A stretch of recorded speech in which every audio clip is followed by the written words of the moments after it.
Bon, le second volume des mythologiques de Lacan, dont le titre est Oedipe assassiné, point d'interrogation, réunit 3 nouvelles études sur ce que j'appelle les sources littéraires de Lacan. 3 études qui correspondent à l'analyse d'Oedipe roi, Oedipe à Colonne et Antigone. Oedipe roi, comme on le verra dans ce nouvel ouvrage, vérifie ce que j'ai appelé dans le premier volume des mythologiques de Lacan la révolution du phallus. Révolution par laquelle Lacan a modifié radicalement la clinique de l'Oedipe, puisque, événement considérable, et contrairement à Freud, Lacan énonce que ce n'est pas l'enfant qui veut la mère, mais c'est la mère qui veut l'enfant, l'enfant dont elle fait son objet, ou, dit de manière plus lacanienne, dont elle fait son phallus. Et l'étude d'Oedipe roi montre, et ce sera le but du premier chapitre de ce nouvel ouvrage, qu'en effet, l'analyse précise de cette tragédie, Oedipe roi, montre clairement que c'est bien Jocaste qui veut jouir d'Oedipe, tandis que le désir d'Oedipe n'est pas du tout de jouir de sa mère, de coucher avec sa mère, et en passant, le cas échéant, de tuer son père, comme on le dit souvent. Non, le désir d'Oedipe, c'est le désir de savoir ce qu'il en est de son destin. Lorsqu'il sait, Oedipe se crève les yeux, quitte donc le registre imaginaire de l'existence et s'engage dans l'errance vers Colonne, alors que Jocaste se pend et par là elle rejoint son statut de femme, comme femme et non pas de mère, puisque dans l'Antiquité, lorsqu'elle se suicide, la femme se pend. La femme est pendue, dit le chœur, la femme, pas la mère. Oedipe, lui, se destitue de sa position royale de roi de Thèbes, il s'engage dans l'errance avec comme unique soutien sa fille Antigone, et il arrive à Colonne, à nouveau comme hors-la-loi, donc c'est chronique chez Oedipe, ce statut de hors-la-loi sans le savoir, mais il arrive comme hors-la-loi non pas cette fois parce qu'il est accusé de coucher avec sa mère ou d'avoir tué son père, mais parce qu'il piétine le sanctuaire de la Vierge Artémis, la grande déesse vierge de la cité. Donc, voilà Oedipe une seconde fois hors la loi, à Colonne, et on comprend que cette fois, c'est la question féminine qui est posée par Sophocle, puisque ce qui est piétiné par Oedipe, ce n'est pas une quelconque maternité, mais c'est la Vierge, la déesse Vierge du lieu. D'où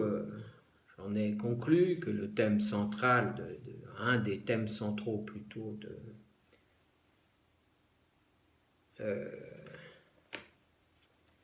d'Oedipe à Colonne, c'est bien la question féminine, question féminine que j'ai reprise dans mon ouvrage intitulé La question féminine de Freud à Lacan ou la femme contre la mère, ouvrage de 2010 publié au PUF aussi, où j'ai montré en particulier tout ce qu'on gagnait à disjoindre la clinique de la femme comme femme de la clinique de la mère qui est tout autre chose. Donc, on s'aperçoit en lisant les grands textes fondateurs de la culture occidentale qu'il y a à l'intérieur même de la tragédie une disjonction radicale entre la femme et la mère, que l'idéal de la femme comme femme à Colonne ou ailleurs est bien la grande déesse Artémis, qui est une déesse vierge, contrairement à ce qu'avait pu soutenir Freud en faisant une mère. Non. Donc, reprise de la question féminine dans mon ouvrage, d'une certaine manière, pour suivre la logique des grands textes qu'a étudié Lacan pour ce que j'ai appelé cette période de C mythologique. Sans cette disjonction, notamment entre la femme et la mère, sans ce remaniement décisif de la théorie de l'Oedipe par laquelle Lacan déplace la source du désir incestueux de l'enfant vers la mère, eh bien évidemment on ne comprend pas grand-chose à la théorie de l'Oedipe chez Lacan et à la théorie de l'Oedipe tout court, c'est-à-dire en fait à la clinique de l'Oedipe telle qu'on l'aperçoit de manière assez présente dans la clinique d'aujourd'hui, au moins pour ce qu'il en est de la clinique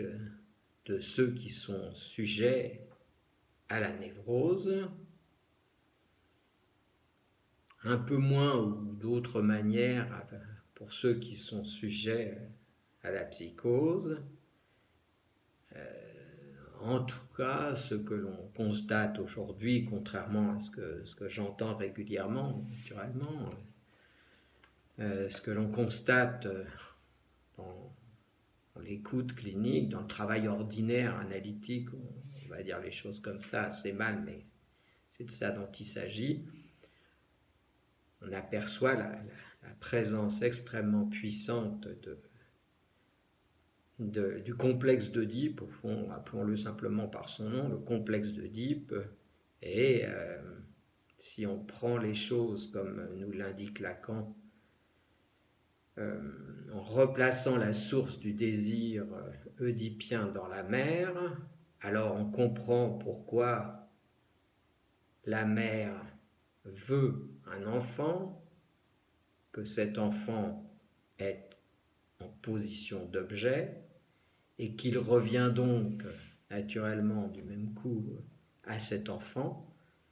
de se déprendre de cette volonté maternelle,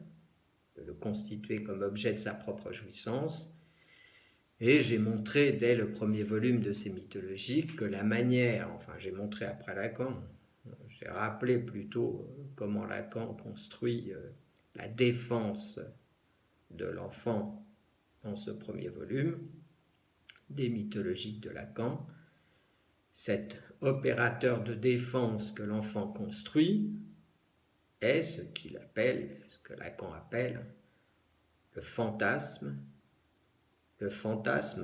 fondamental qui constitue à la fois la solution de défense contre l'océan maternel, barrage contre le Pacifique maternel, on va dire,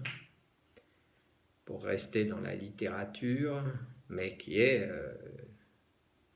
une illustration clinique absolument parfaite. Ce barrage étant constitué, devient du même coup, je l'ai montré aussi dans ce premier volume, la prison de verre de l'enfant qui s'est défendu en constituant une image, moi, idéale typique de lui-même, un reste, disons, c'est-à-dire que lorsqu'il aperçoit sa position, au fond, contrairement d'une certaine manière à ce qu'aura pu faire Oedipe,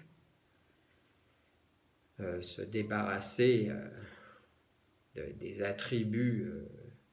se destituer de sa position de roi, bien l'enfant dans la modernité, lui, c'est la thèse de Lacan, l'Oedipe dans la modernité, l'homme moderne ne consent pas à se débarrasser totalement de sa position royale, de sa position d'étrification phallique, sa position d'objet du désir de l'autre, et il exige du destin, d'une certaine manière, une image moins idéale typique qu'il produit de ses propres mains et qui sera naturellement le squelette de son fantasme fondamental et l'armature du narcissisme qui le tient en prison, raison pour laquelle Lacan indique à ce moment de ce que j'appelle ces mythologiques que l'orientation de la cure doit conduire le sujet à s'extraire de cette prison qui régule finalement toute sa vie, ses impasses et son impuissance. Et Lacan démontre ce point en analysant la tragédie chrétienne d'Hamlet. Hamlet, dont il dit que ce n'est pas seulement une reprise d'Oedipe dans la modernité chrétienne. Hamlet, c'est celui qui est arrêté par la prison de verre dans laquelle il se trouve embastillé. Il se trouve prisonnier, pour dire les choses plus simplement. Et donc, du coup, Hamlet ne peut, au moins en début de tragédie, Hamlet ne peut agir contre, en éliminant le meurtrier de son père qui couche avec sa mère Gertrude. Lui, Hamlet se trouve dans une position que Goethe déjà avait repérée comme la position du spectateur, qui est donc, on pourrait dire de manière un peu plus générale, la position du névrosé obsessionnel, ce qui aussi se vérifie régulièrement dans les cures. Moyennant quoi, c'est cette position de spectateur par laquelle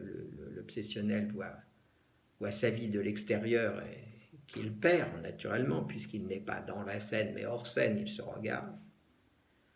Donc c'est de cette position que le sujet obsessionnel, entre autres, ou le sujet névrosé de manière plus générale, doit s'extraire dans la cure. Alors, d'Oedipe, pour en revenir à Oedipe, d'Oedipe roi,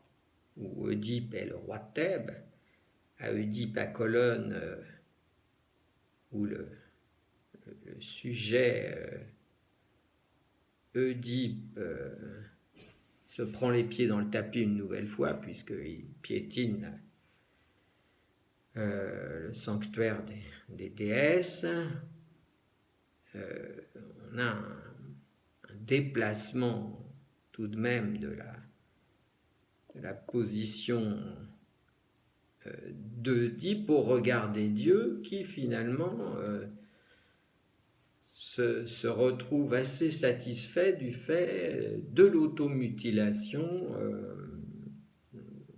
perpétuée par Oedipe sur sa propre personne. Et du coup, cet être de déchet qu'observent qu'observent les dieux à Colonne, satisfont, je le répète, le désir des dieux, et à partir de ce moment, au fond, les dieux annoncent que la cité qui accueillera les migrants, qui accueillera le migrant, Oedipe, bénéficiera de leur protection. Du coup, Oedipe, étant prévenu de cette modification de la position des dieux à son égard, formule cette phrase qui restera donc pour la nuit de temps la formule conclusive d'une certaine manière de la tragédie, voire de l'expérience analytique. C'est donc quand je ne suis plus rien que je deviens vraiment un homme. Cette phrase sanctionne pour Lacan ce que l'on pourrait appeler la passe d'Oedipe. C'est assez facile à apercevoir Oedipe passant d'une position de roi à cette position de rien à Colonne, ce trajet du moi idéal typique à cette position de déchet étant d'une certaine façon, au fond, le trajet qui ordonne toute une part de l'expérience analytique et jusqu'à un point de modification morphologique de la position du sujet, modification par laquelle Oedipe et l'analysant rejoint le registre de la Doua, le désir des dieux, et quitte définitivement, pour une part au moins, le service des biens pour incarner ce rien qui, depuis Platon, est la cause même du désir. De Thèbes à Colonne, Lacan reconnaît donc le trajet de la passe du héros antique qui culmine sur ce souhait ne pas être. Ne pas être, voilà ce qui vaut mieux que tout, formule le vieil Oedipe à Colonne. L'homme moderne, donc, doit lui aussi s'automutiler pour quitter sa position de phallus de la mer, mais il le fait, je l'ai dit, de manière incomplète et conserve par-devers lui des fragments de corps, ce qu'on appelle des objets A,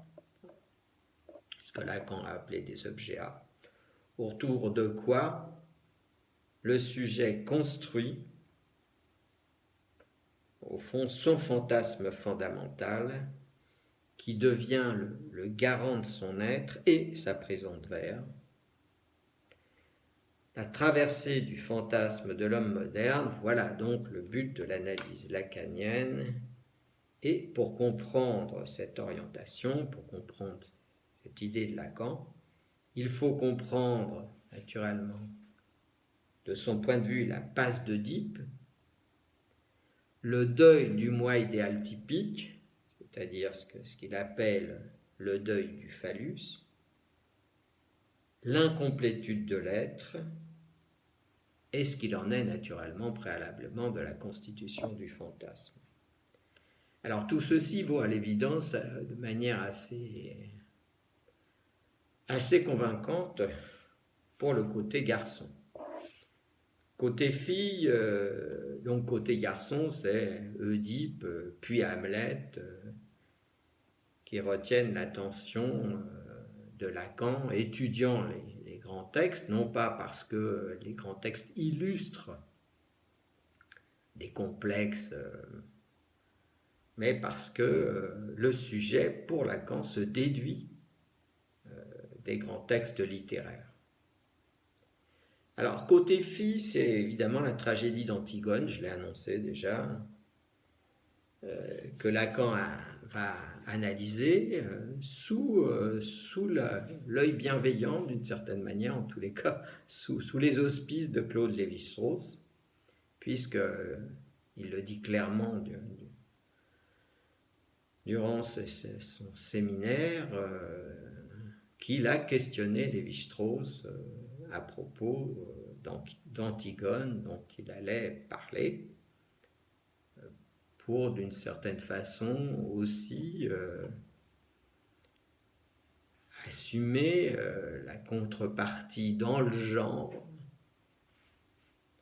de ce qu'il en est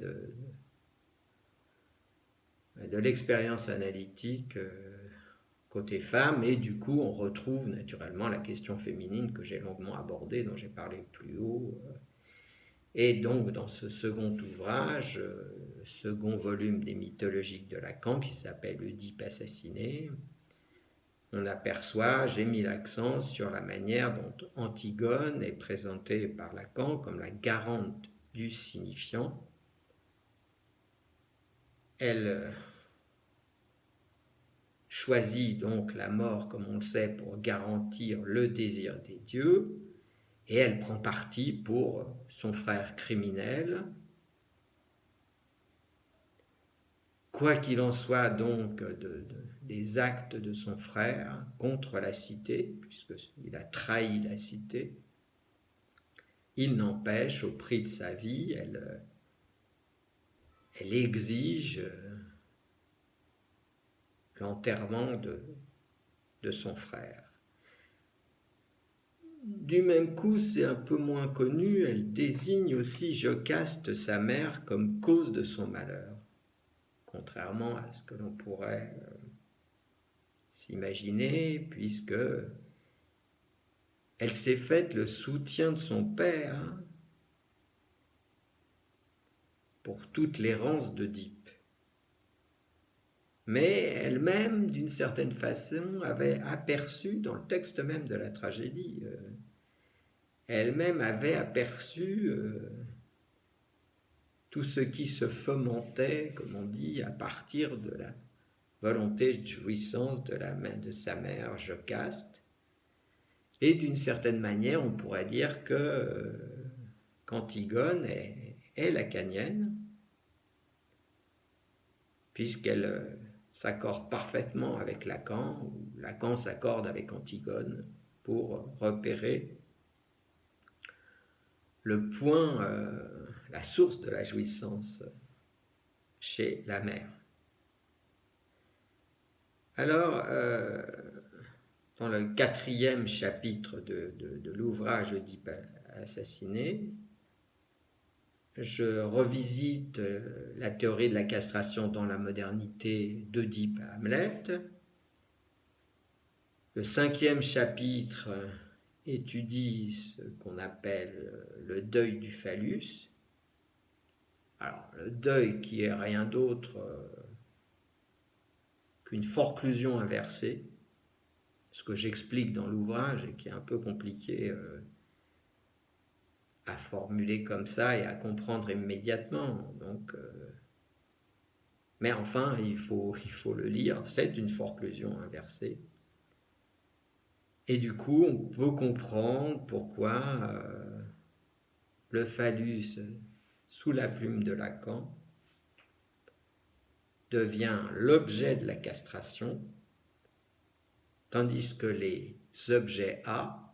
en sont l'effet, ce qui est très différent. Et pour comprendre ça, il faut comprendre que le deuil est une forclusion inversée.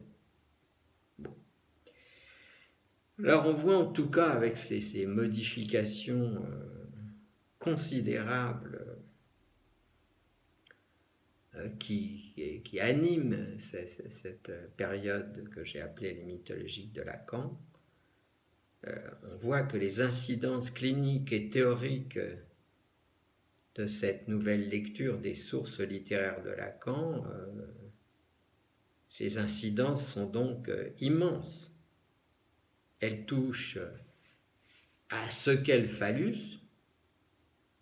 Alors j'entends beaucoup parler du phallus, je lis beaucoup de choses là-dessus, comme vous tous, et évidemment on s'aperçoit que la manière dont la notion est reprise par tel ou tel auteur, souvent légèrement externe au champ analytique, ne correspond pas vraiment à la manière dont il est forgé par le Lacan, au moins par le Lacan de la révolution du phallus. Alors, donc les incidences cliniques et théoriques de cette période sont immenses. Elles touchent à ce qu'est le phallus, je me répète, ce qu'est donc la castration, et pas la castration ne vient pas de l'autre, mais la formule la plus adaptée de la castration, la plus précise, la plus précieuse d'une certaine manière de la castration, c'est l'automutilation. On voit que c'est encore un bouleversement considérable en ce qui concerne le point de vue de Lacan et donc le point de vue analytique du champ lacanien sur la question. Elle touche donc aussi cette nouvelle période à la question du deuil du phallus, à la production des objets A et à la question du fantasme que j'ai largement développé dans le premier volume, la prison de verre du fantasme. Et elle touche enfin à ce qu'est le sujet comme réponse du réel, puisque le fantasme est une réponse, une solution à ce point de réel externe qui vient, disons, de ce que Lacan appelle à l'époque la mer ou la chose. Et on verra dans le volume que je suis en train d'écrire, le troisième volume, enfin pour ceux qui voudront le lire, que cette identification de la chose à la mer bouge dans la théorie de Lacan, et je montrerai comment dans ce troisième volume. Mais pour le moment, on en est au second volume que je vous propose de lire. Donc, alors, tout ceci vaut, en ce qui concerne les buts moraux de la psychanalyse, au plan du cas, sortir de la prison du fantasme, et aussi ça vaut au plan du collectif, parce que je montrerai aussi dans le troisième volume comment la logique de la sublimation est en fait totalement homologue à celle du fantasme, ce qui fait que ceux de nos collègues qui promeuvent la sublimation comme issue de la cure, une cure menée jusqu'à son terme, bien entendu, c'est-à-dire jusqu'à la production d'un psychanalyste, eh bien ceux qui promeuvent cette idée, qui est une idée bienveillante, naturellement, n'est pas lacanienne, même si elle est freudienne. Donc, toutes ces questions seront à reprendre. Alors, on verra enfin, naturellement, on voit encore un peu mieux maintenant tout ce qui cause, qui aura causé le titre de cet ouvrage, Oedipe assassiné. Eh bien, Oedipe assassiné, le titre s'explique par ce fait que j'ai pu constater, me déplaçant un peu à travers la géographie, on va dire, le monde, que cette idée de la disparition du complexe d'Oedipe dans la clinique s'impose sous quelques plumes assez modernistes ou postmodernistes qui veulent mettre la psychanalyse au goût du jour, ce qui est louable, naturellement, en soi, mais pas au prix d'abandonner cet opérateur central qu'est le complexe d'Oedipe. C'est très exactement une folie, et mais c'est ce qui structure, c'est une folie qui structure une part, disons, de la pensée de quelques collègues qui souhaitent faire que la psychanalyse rejoigne l'esprit du siècle, comme on dit dans le milieu analytique lacanien. Alors, on comprend que ce n'est pas du tout mon point de vue et que, en gros, ce n'est évidemment pas le point de vue non plus de la quasi-totalité des analystes qui reçoivent des patients. Pour ceux qui n'en reçoivent pas, c'est une autre affaire. Mais évidemment, la présence de l'Oedipe, mais de l'Oedipe à penser tel que Lacan nous le propose dans sa visite de cette période démythologique, eh bien la présence de cet Oedipe au cœur de la structure des névroses de l'homme occidental et de la femme, naturellement, est éminemment active, présence active, féconde, présente, et qui est au cœur des embarras du sujet de la modernité, quoi qu'on veuille. Du coup, je ne vois pas très bien comment un psychanalyste pourrait laisser de côté cet opérateur essentiel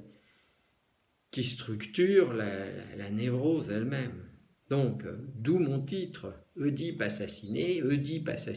par ce que j'ai appelé le cœur, le cœur des fils d'Oedipe,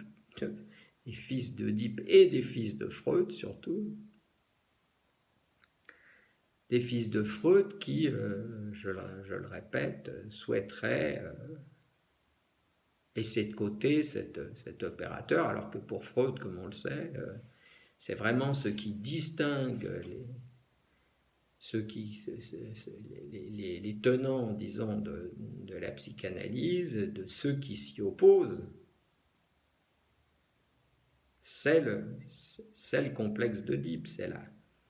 la prise en compte du complexe d'Oedipe dans le malheur de la modernité. D'où ce titre, un peu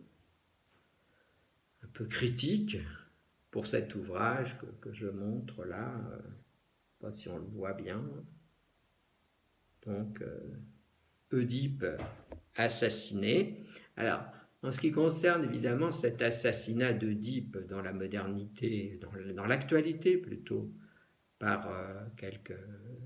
penseurs, on va dire, eh bien évidemment, si l'on suit mon travail dans ce second volume et que l'on s'aperçoit que Oedipe veut être rien, veut rejoindre la mort, eh bien naturellement, on aura beau jeu et ce sera légitime de dire que ses collègues, d'une certaine façon, sont bien dans la veine de la tragédie de Sophocle. Et que donc, en assassinant Oedipe dans notre actualité, en l'oubliant, en appelant à son oublier Oedipe, eh bien, il réalise par là le vœu même